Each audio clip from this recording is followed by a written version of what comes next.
tadi dijelaskan salah satu tips agar kita bisa menyelesaikan masalah adalah dengan uzlah atau dengan mengasingkan diri untuk diri sendiri.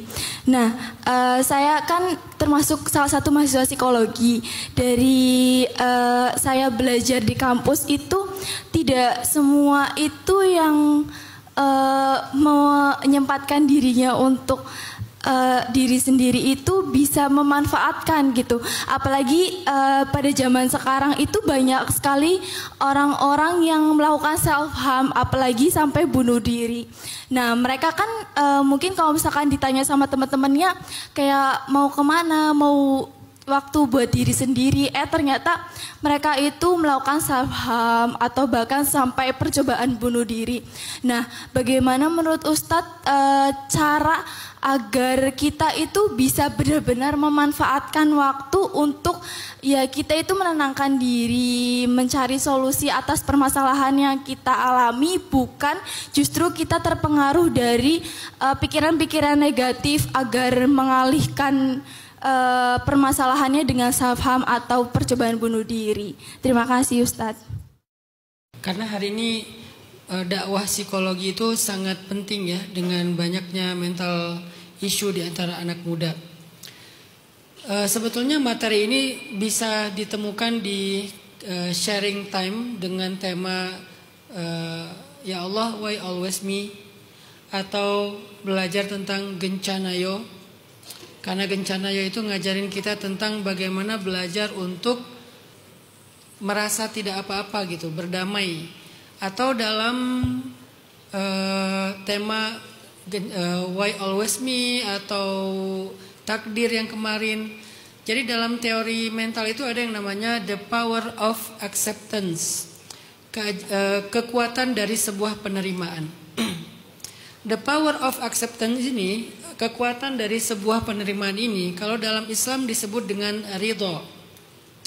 Ridho itu ketika kita bisa menerima dan berdamai kepada sebuah keadaan. Itu namanya ridho. Nanti Mbak Verina ya. Mbak Verina, saya nitip, coba Mbak Verina gali lagi literasi tentang ridho dalam Islam itu kayak gimana. Dengan pola pikir dan wawasan psikologi yang Mbak Verina udah ada, mudah-mudahan ketika membahas tentang ridho, Mbak Verina itu udah menemukan, oh ini poinnya.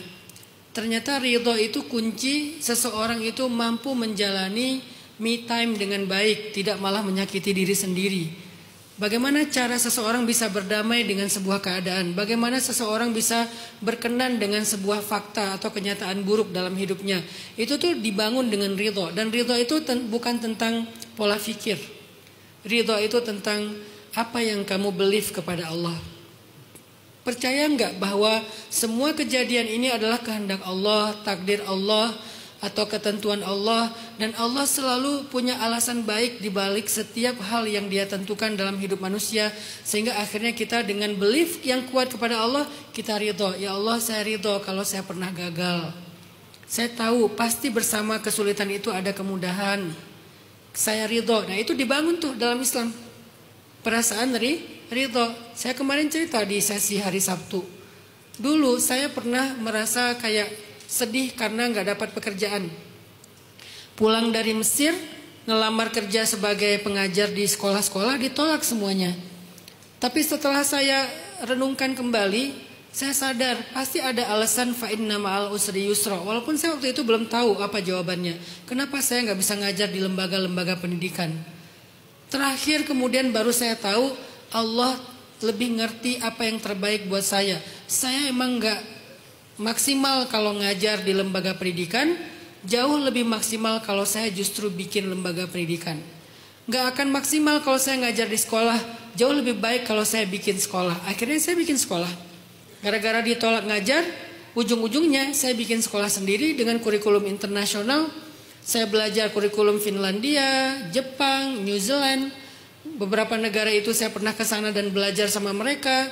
Saya belajar tentang SDGs-nya PBB, Sustainability Concept, Global Change Maker, Singularity University. Saya belajar tentang kurikulum sosial empati, sosial emosional, bikin sekolah SD yang nggak ada bullyingnya, bikin sekolah SMA yang bisa sukses before 20, namanya 20 Mind Sociopreneur High School. Bikin kurikulum sampai punya sekolah gratis SD dan SMA. Gara-gara apa? Gara-gara dulu saya ditolak ngajar di sekolah. Berarti kan fa'in nama al-usri yusra. Nah itu tuh dibangun dengan merenungkan pengalaman hidup, membaca sejarah pengalaman hidup orang lain, membaca sejarah orang-orang yang pernah terpuruk, bagaimana dia bangkit. Semua itu membangun perasaan ridho kita terhadap keadaan. Dan the power of acceptance ini, penerimaan ini akan bisa menjadi modal seseorang untuk bertahan di masa-masa yang sulit, sehingga dia tidak menyakiti dirinya sendiri. Nanti Mbak Verina, saya kasih challenge, coba pelajari literasi Islam tentang ridho. Bukan ikhlas, karena ikhlas itu beda lagi temanya.